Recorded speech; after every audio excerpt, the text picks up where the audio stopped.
Welcome to the Tradies in Business podcast with your hosts Warwick Bidwell and Nicole Cox. Divert your phone and grab a brew as Waz and Nick unpack tips, tales, secrets and stuff-ups from guests both inside and outside your trade, helping educate and inspire you to break the cycle of gut-busting and money stress and create a true trade business. Alrighty, we are joined today by a former bricklayer by the name of Casey. And you're leading into this one. Well, I like tricking people.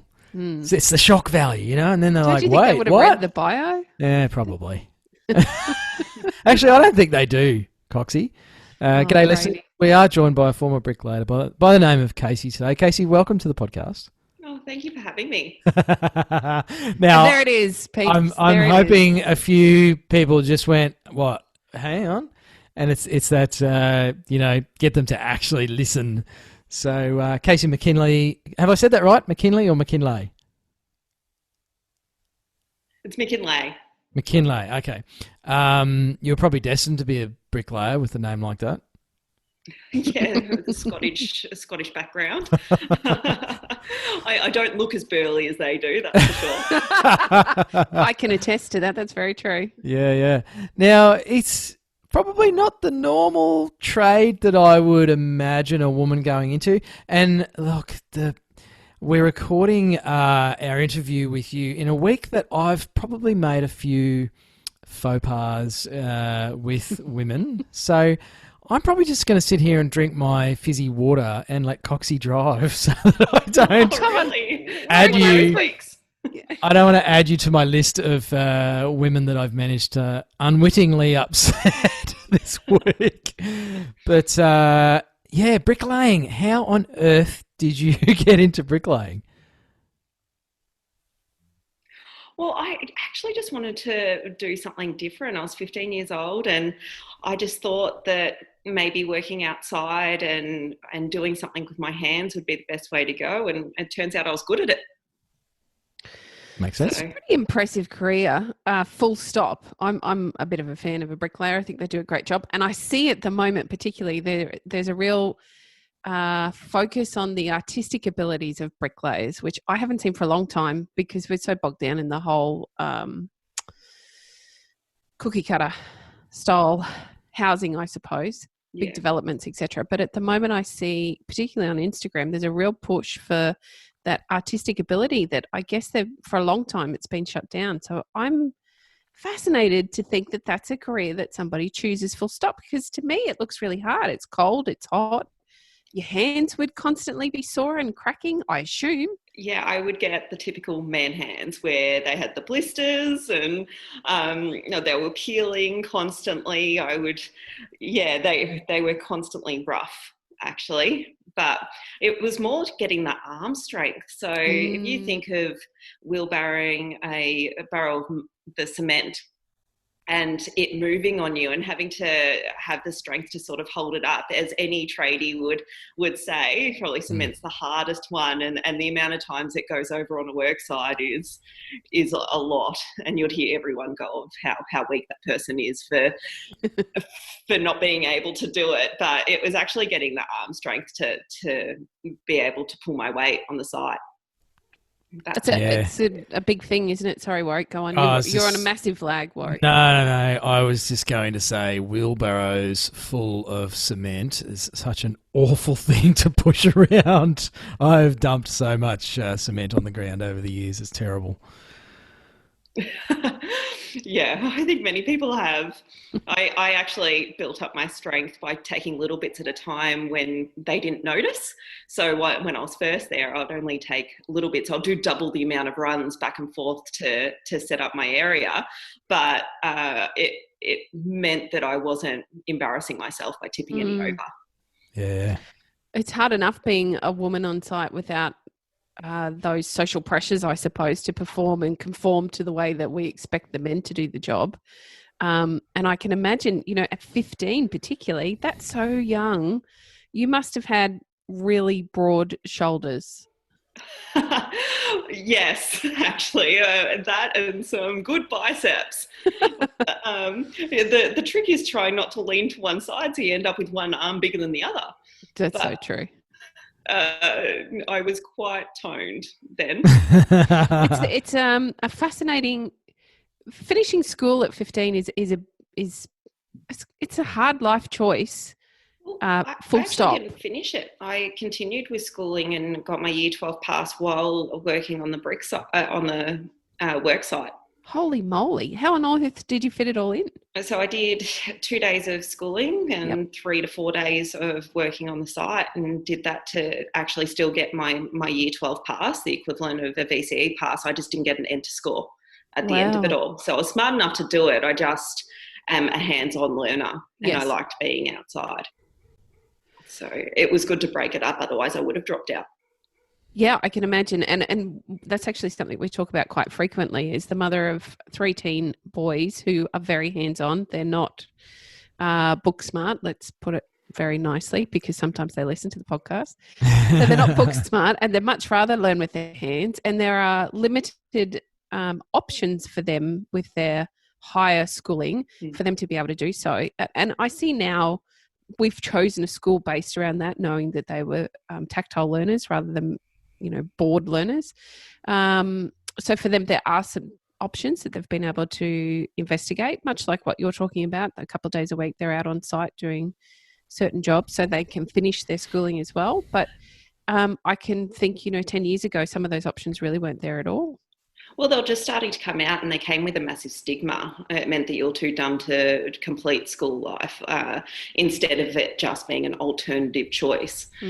So I had to deal with it from my parents, because both my siblings had done VCE and got their enter score, and that was the typical way to go. And because I wanted to do something different, and I sort of had to sit my parents down, it's either me leave school or do this other option. So what would you like? And they're like, okay, we'll support you. And that's what sort of changed them. But they see the benefits now. Even though they couldn't see it back then, considering I fell pregnant at 17 as well. So I was really kicking some goals for my parents then with my choices. But they do look back and say it was a good option. Definitely in the good books by the sounds of it, Casey. Yeah. It's taken a while.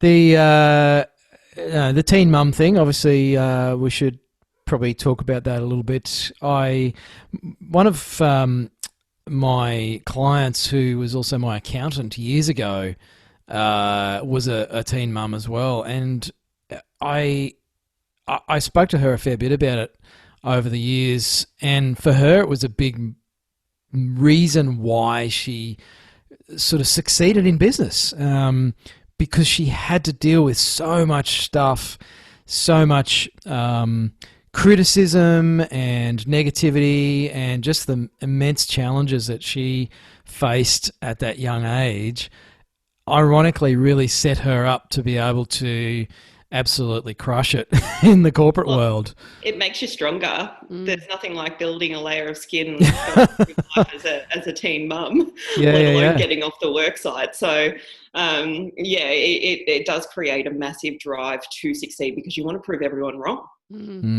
So that was a thing for you, and that's what I wanted to ask. Like, how did that? I mean, it feels like such a dumb question, Casey, but how did it change you? It's not the norm, quote unquote.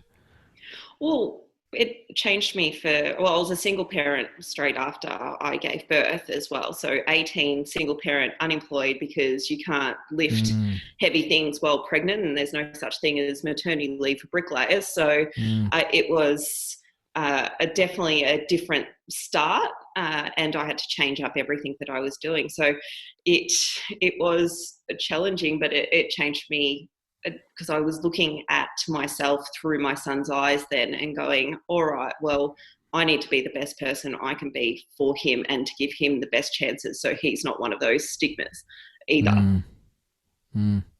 So how did you do that? Like, what was obviously you've decided to do things differently, but what did different look like for you in that regard? So single mum, unemployed, you've got a young son that you're obviously, bringing up through the world. It was getting as many jobs as I could at that time. So I started off with Avon, the good old cosmetic magazines. So I could walk around the streets with him in a pram and drop these off and then take orders. And then I was working casually for promotional companies, but many different companies, so I could get called up and get constant work through the week as well. And so I was just doing whatever it took to save some money, because I was on the single parenting benefits. And so after the fortnight of budgeting, I actually had $18 to myself. That was it.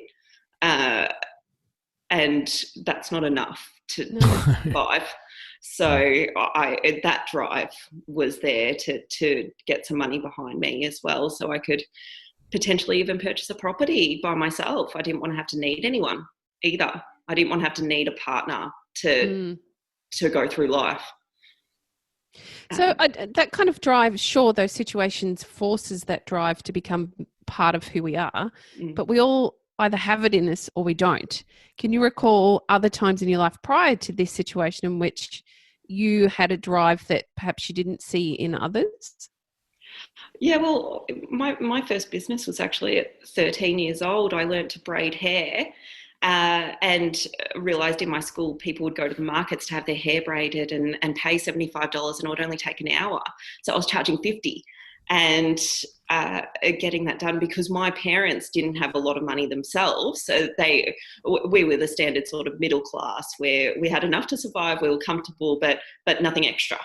So I had that drive back then to want more for myself, and I did it.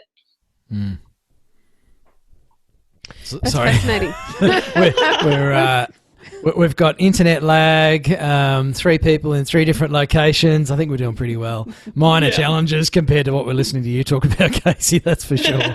Isn't that the truth? Yeah. I'm very much a believer that you're born with that drive or you're not. I think that you can learn that drive, but it's harder to teach someone how to strive for something than it is when you're born with that in your gut. Like you're just ready to strive for whatever it is that's on your list of things to strive for. I have 2 kids out of 5 that are real strivers. They will do whatever it takes to get to that thing that they're chasing, whether it be a personal accomplishment or something bright and shiny or a vehicle or whatever it is, they will do whatever it takes. And then the other 3, they just don't really have that sense of drive. They'll work hard. They're sturdy, good, honest workers, but they lack the drive. I think drive is something that very much you're either born with or you're not. So it's always fascinating to me when we speak to somebody like yourself to see if there was a time before the time we're talking about, like you've language today. Really interesting.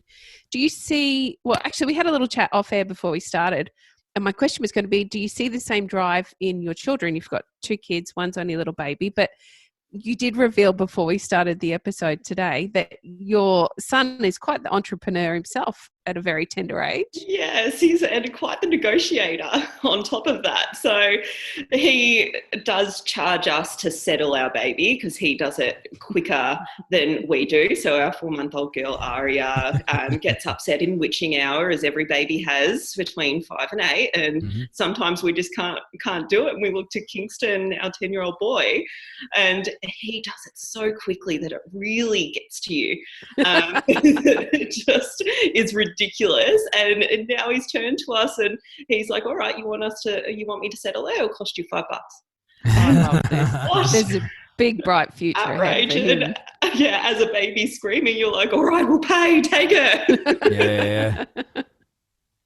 That's hilarious. So he definitely has that little drive or willing to negotiate. Everything sort of comes at a cost to us at the moment, which I don't know is a good thing or a bad thing. Sometimes we're like, you're too expensive. So no, it's quite nice to see the skills coming through at a young age, though. He does value himself.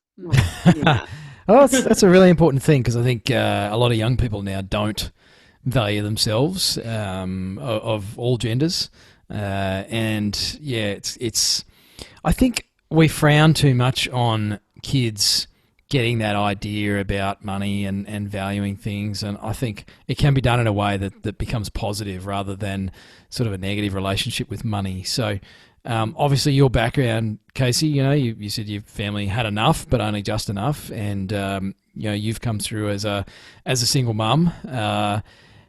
Did you find any sort of tricky relationships with money as a result of all of that? What's been your experience and sort of relationship with the folding stuff?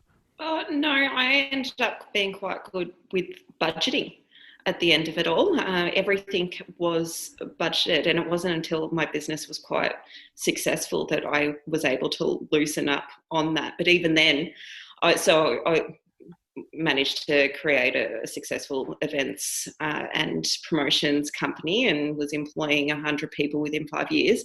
And then also out of that created a secondary business, which was my aerial dance studio that I built from scratch.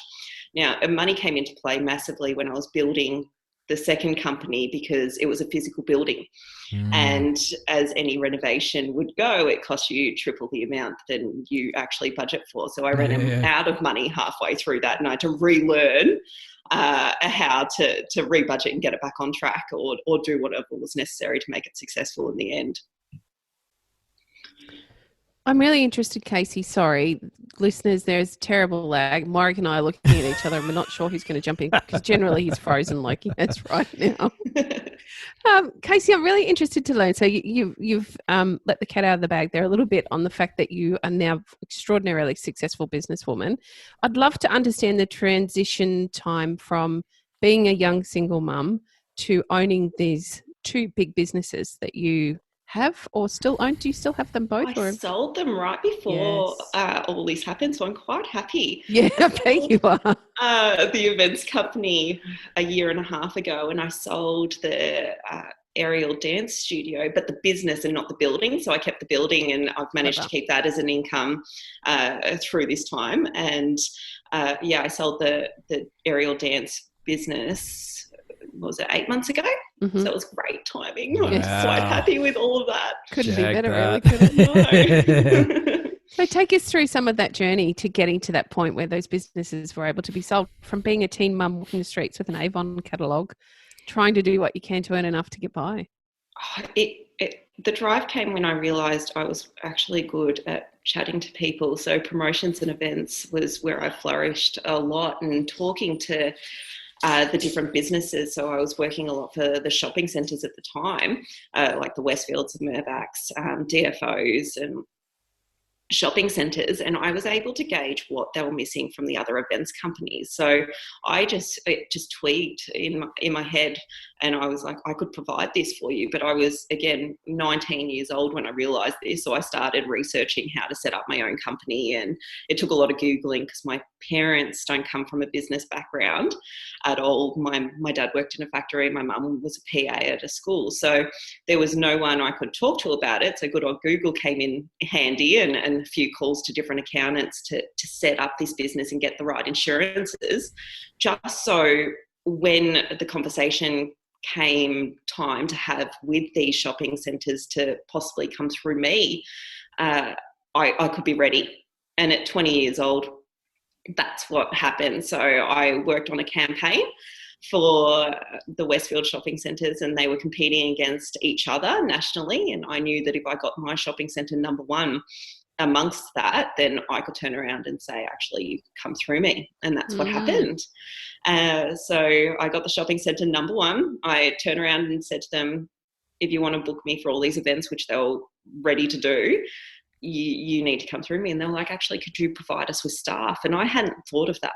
So I just off the cuff was like, yes, I've got friends, cousins, family, like who could I hire at the time? Yes, of course I could provide. And that was it. I was in business with Westfield as my first client. Wow. So what were some of the fast lessons you had to learn then once you'd sort of had that initial win? Sorry, you broke up a little bit. I'm being confounded by the internet here. What were some of the quick lessons you had to learn after that point, Casey?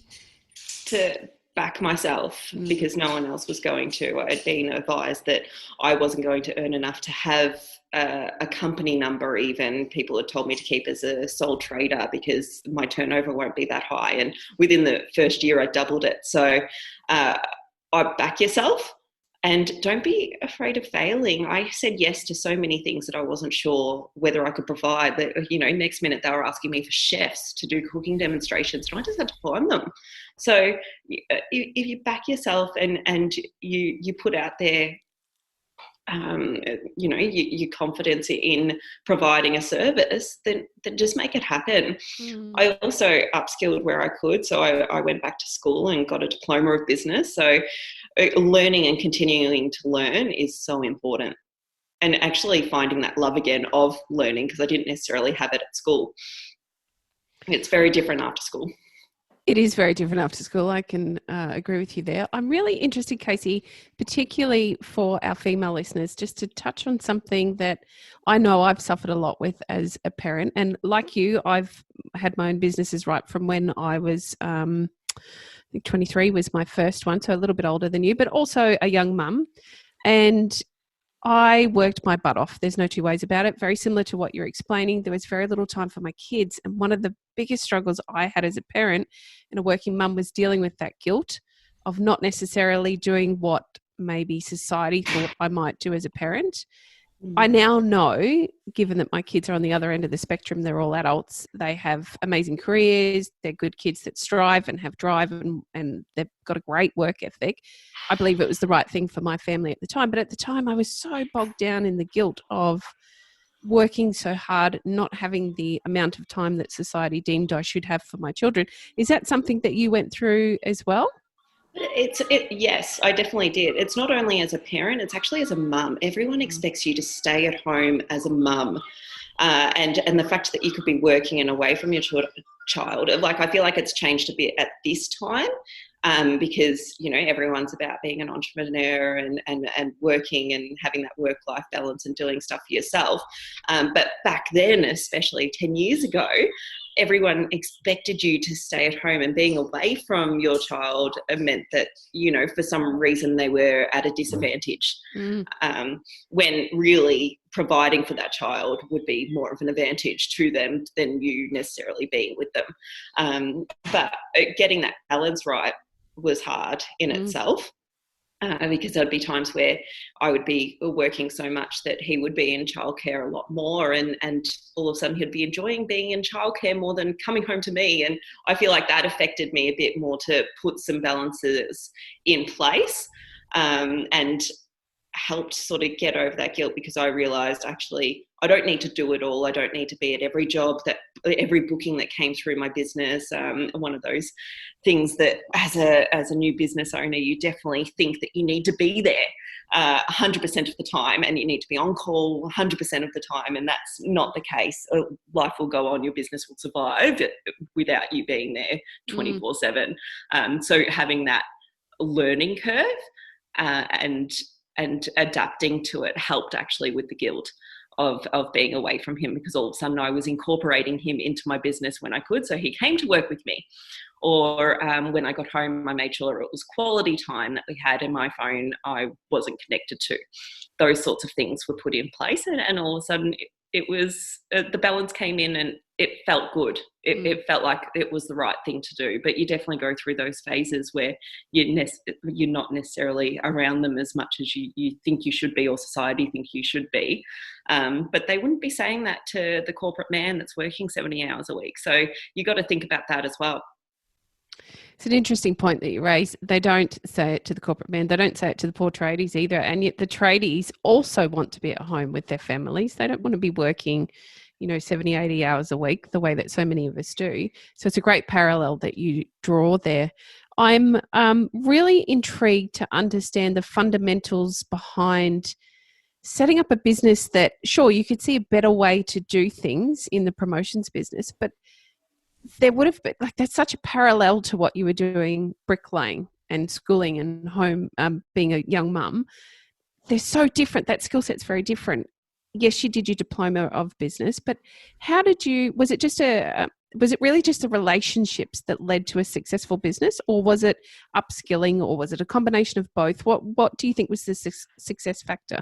No, it was definitely relationships because I did it all just from like my mobile phone. I didn't have a website or anything fancy to put myself out there. It was literally the conversations that I was having through working. That was it. And so it was, I think the social skills came into it, and it definitely comes into it with having a successful business. I would say that would be the main defining factor of doing so well. I agree. And I think that can transpire to our trade businesses as well.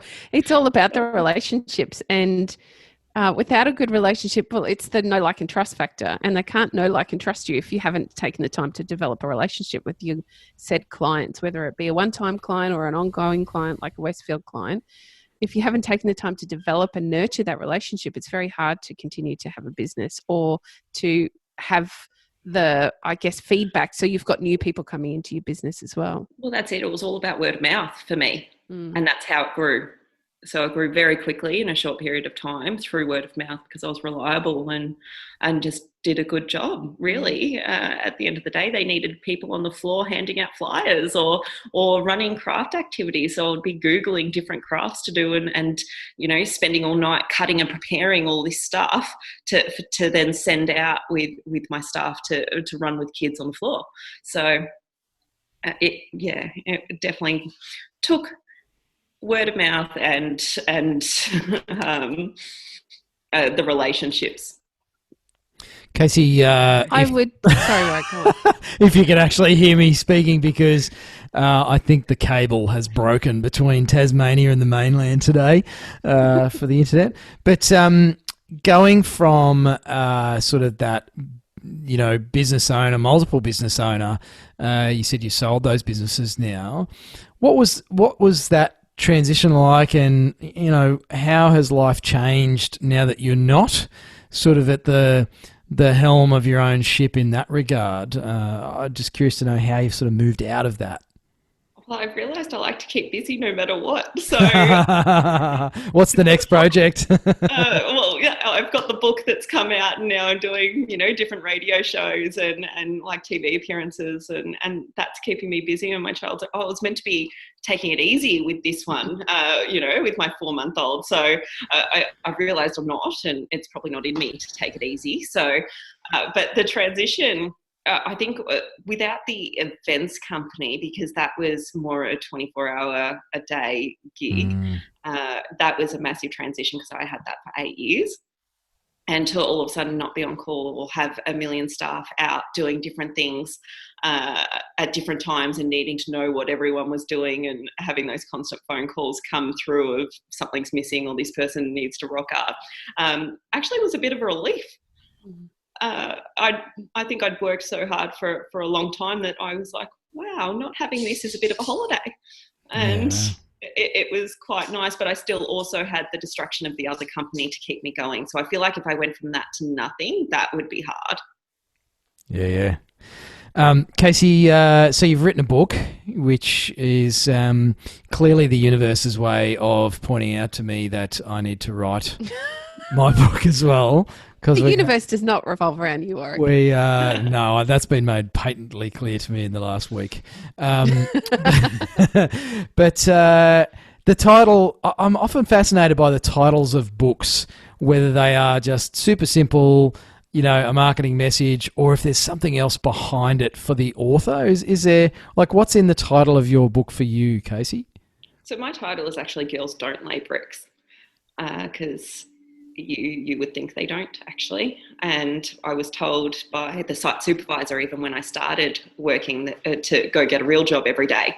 So I had to push through that and do it anyway. And I think it sort of comes to empowering women on it in a different level, because you look at that title and you're actually like, yeah, they do. Yeah, they can. And you want to know more. So that was the thought behind it. And so the process to deciding to write a book, what was behind that? I lost No, you for half of that. I can see Sorry. you both shaking your heads, and that says either that was a really crappy question, don't ask that question was, or we're not getting you. Yeah, we did not get any of that. So this is not uncommon. So the decision behind writing the book, like why write a book? Well, I just thought if I could inspire at least one person to change their life for the better, then it would be worthwhile doing. And I've been doing a bit of motivational speaking at schools and different businesses, and just thought that they always want to know more about my journey, or little intricate details that you can't think of off the cuff, that I needed to write down to have there. So it's something that I can hand to them and go, actually, here's more if you want to know more. I love talking at schools. I've done quite a bit of talking as a lady in the tradie industry at schools to girls in particular. I love watching the light bulbs go off for those kids, understanding so I can actually go and lay bricks, so I can go and build a house, or I can be involved in the industry in a direct way. It's one of my most favorite things to do, is to open up the ground to the possibilities for kids especially, but anybody really. So I can really understand the motivation behind writing the book. And now I guess the opportunity that affords you is to talk to more people and give them the opportunity to hear your story and take some inspiration from that story. Well, that's exactly it. And I'm much the same. I definitely love going out to schools and different businesses and just seeing the looks on their face, like that light bulb moment comes into it. Like they look at, like my first photo is Bricklayer to CEO, and you've got me laying bricks on the work site, and then me with Kim Kardashian, because I worked on her campaigns when she came out for Quick Trim. So, that contrast of actually, not only that, you're not stuck to one thing. There's such an immense pressure on kids nowadays to choose what they want to do for the rest of their lives at 15 years old. And really, you can change. Like, you can change what you're doing, and that doesn't make you any less successful. If you can hear me, Casey, what do you wish some of the adults in your life had told you as a teenager? I wish someone had told me to get a mentor. I didn't have a mentor through this process. I didn't have anyone to look to for business advice. I'm lucky I've got amazing business people around me now. But back then, when you really need that, realistic advice, it would have helped not have so many sort of mistakes or failures through it. So if someone had have encouraged me to find that person early on, I feel like that would have helped a lot. And have you had any... I think that's great advice for... have you had any mentors since then? I know, I'm really sorry, listeners, but we're going to push through. Maybe I'll just stop speaking. Coxie will love that. And Coxie can just run the interview with you, Casey. But mentors, who've been some of your notable mentors, and why? Why have they been notable for you? I'm lucky enough to have Jeff Harris around me now. That's the founder of Flight Centre, first investor of Boost Juice. In turn, that gave me Janine Ellis as well. So I can contact her when I needed, especially when I was going through the transition process after having my two companies, because I was like, I could do this and this and this. And she was like, hang on, go back to basics, and really sort of grounded me within one conversation. I was like, okay, all right, that's what I needed at that time. So I'm very lucky to have those big business people around me now. It's fantastic to have the opportunity to speak with they're both amazing people. I'm a little bit envious, actually. But just having a mentor, and it's obviously something we talk a lot about because it's part of what we do, but having a mentor in business is so incredibly important to help you with your sense of direction. Is that something you would agree with, Casey, to try and narrow down the field? Like our focus as business owners is very broad. Yeah. And there's so many things that we need to be looking at, but not necessarily focusing in on at one specific time. So when you worked, I think you've just languaged it. I'm probably answering your own question for you. You've just spoken about how you were able to have one conversation and have your focus narrowed rather than that broad focus. Yeah. Maybe I could reframe the question and ask you, what are some of the other key points to working with a mentor that really helped you in your business journey? Well, most of my mentors came at the end of the journey, so that transition out of business actually, and how to do that successfully, and to not lose yourself within that as well, because all of a sudden your identity is not there. Like, oh, okay, I'm not actually a CEO. I've transitioned to author and motivational speaker. What happens with that? So they've helped with that as well. So they're just having someone to bounce those sorts of things off, and to necessarily know you on a different level, to really gauge in on what could be beneficial for you, but also looking to someone that might be in the same industry as you. They were around retail, and they were in growth and a few different things, as well as health and fitness. So it was quite handy to bounce some extra things off that I was planning at the time. So because I created a aerial dance competition that I'm working on at the moment, and I was trying to ask for sponsorship, so they came in handy. How do I approach these big businesses? How do you get approached to sponsor?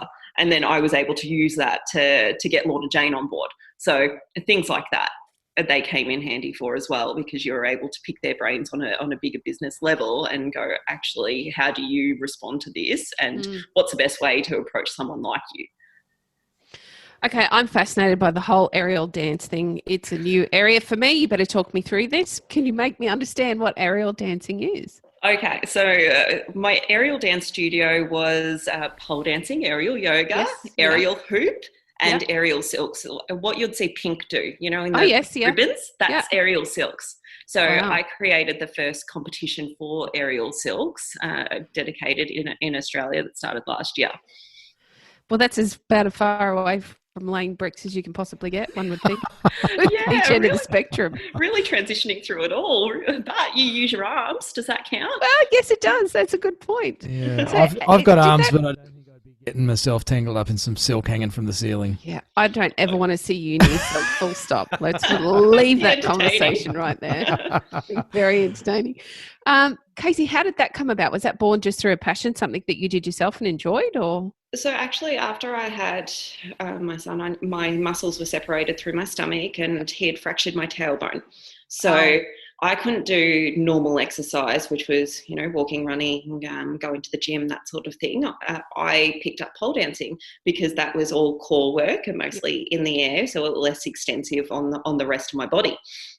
And I had that as a hobby and slowly got into the other types. So I'm a qualified aerial dance aerial yoga instructor now, but it slowly got me into all the other types of aerial dance. And when I opened up my company, it was actually the only one in a half an hour radius of people offering what I was offering. So that circus training, and it was just something new for people to do, and they love to learn.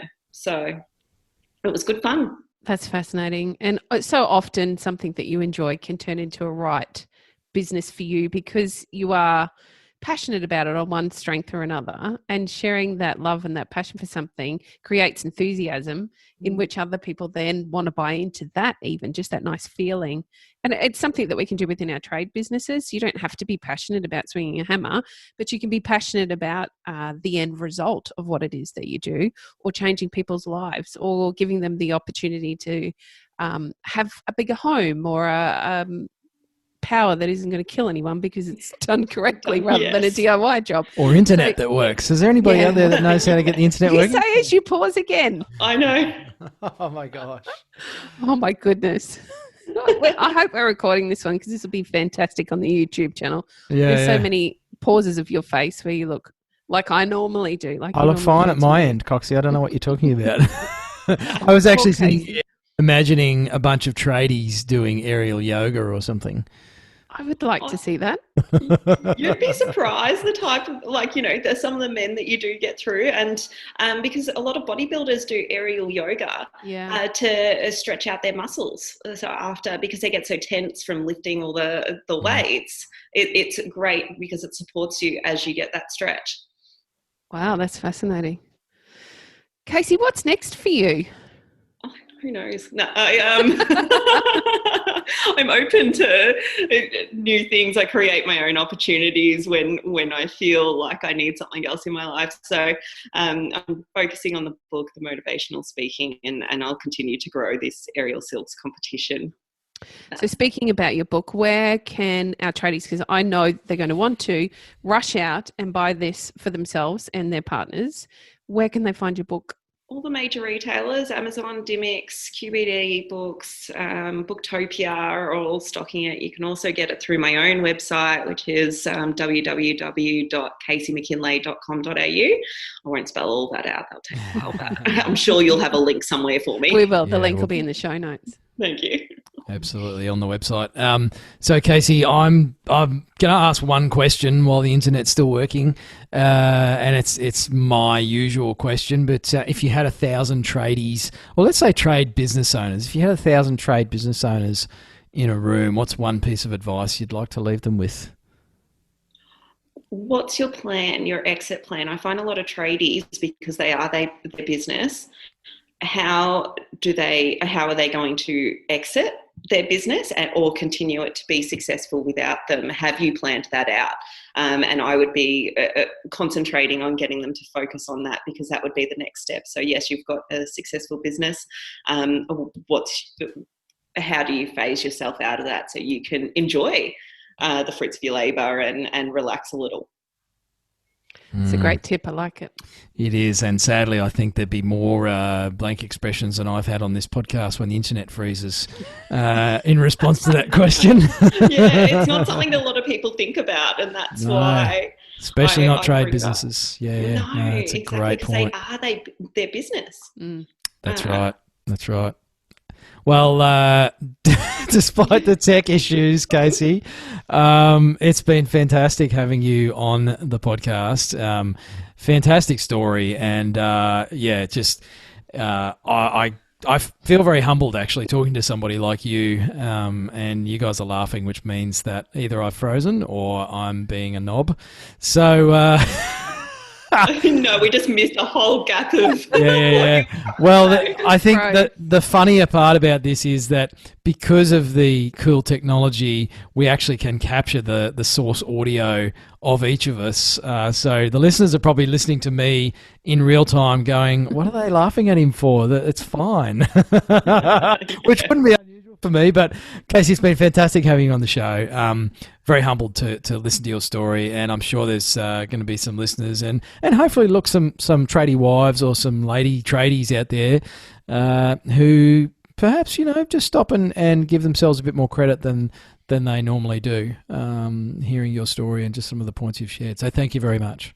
Thank you for having me. Yeah, at the end of the day, you just need to be kinder to yourself. I think we're our own worst critics sometimes, and that's where it comes down to. Just be kinder to yourself. It's time. I couldn't agree more. Thank you, Casey. Thanks. Well, apart from the internet issues, Coxie. Oh, goodness. What a chat. What a story. Thank goodness Casey is so adept at being able to change on the fly so that she was able to cope with the fact that your internet was dreadful today. Well, so you're making the assumption it was my internet, Coxie. Oh, my goodness. It's done it again on my end. Maybe it's I your have no internet. idea what you just said. I've got excellent internet. What are you talking about? I don't know why we all get so uppity about whose internet is the worst, because it's like it's not even our fault. It's the internet's fault. That's very true. However, it was your face that was making weird, I don't know what you'd even call them. Even weirder than normal. Anyway, enough about my face and the internet. Great chat with Casey. Such an amazing story. I'm pretty keen to get a copy of her book and give it a read and find out a bit more about, I suppose, the details of her journey into business and doing all that as a teen mum. That always blows me away.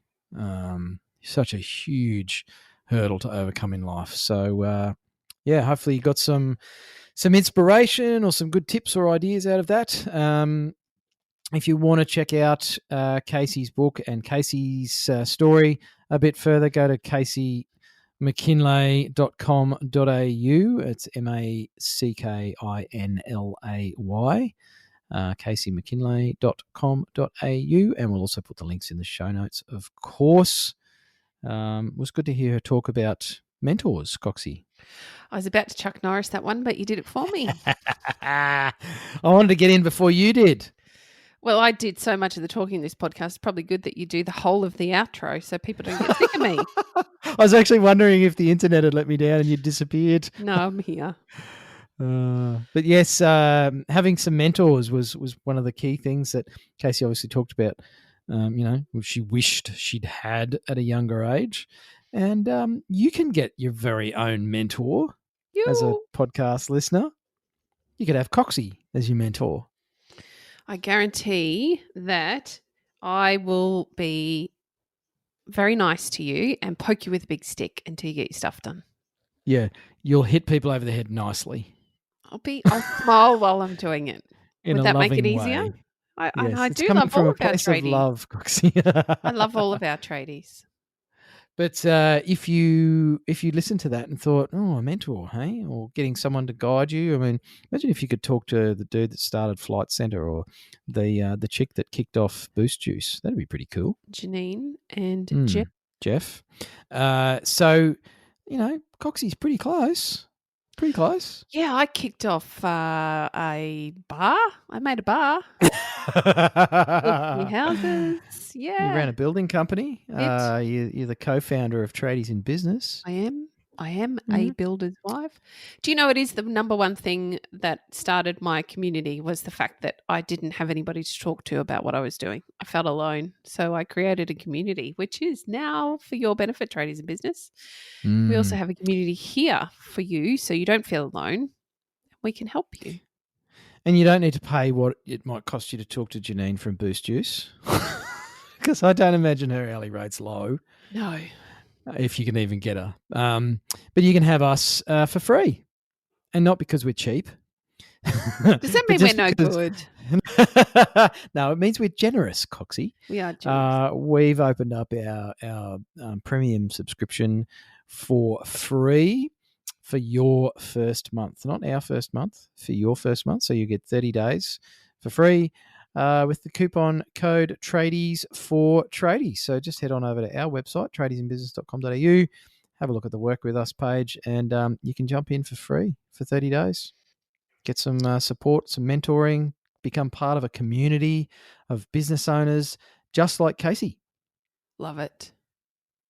Anyway, go check it out. Thanks for tuning in to today's episode, and we got more gold coming to your earholes tomorrow. Aren't you lucky? Me or our listeners? No, isn't this the point where our listeners sit back and think, thank goodness for the coronavirus, otherwise I wouldn't get to listen to Woz and Nick every day. Every day. Every day. Thanks for listening. Thanks for dropping by. Hooroo. You've been listening to the Tradies in Business podcast with Warwick Bidwell and Nicole Cox. Find out more about today's guest, tools for your trade business, and other cool stuff at tradiesinbusiness.com.au.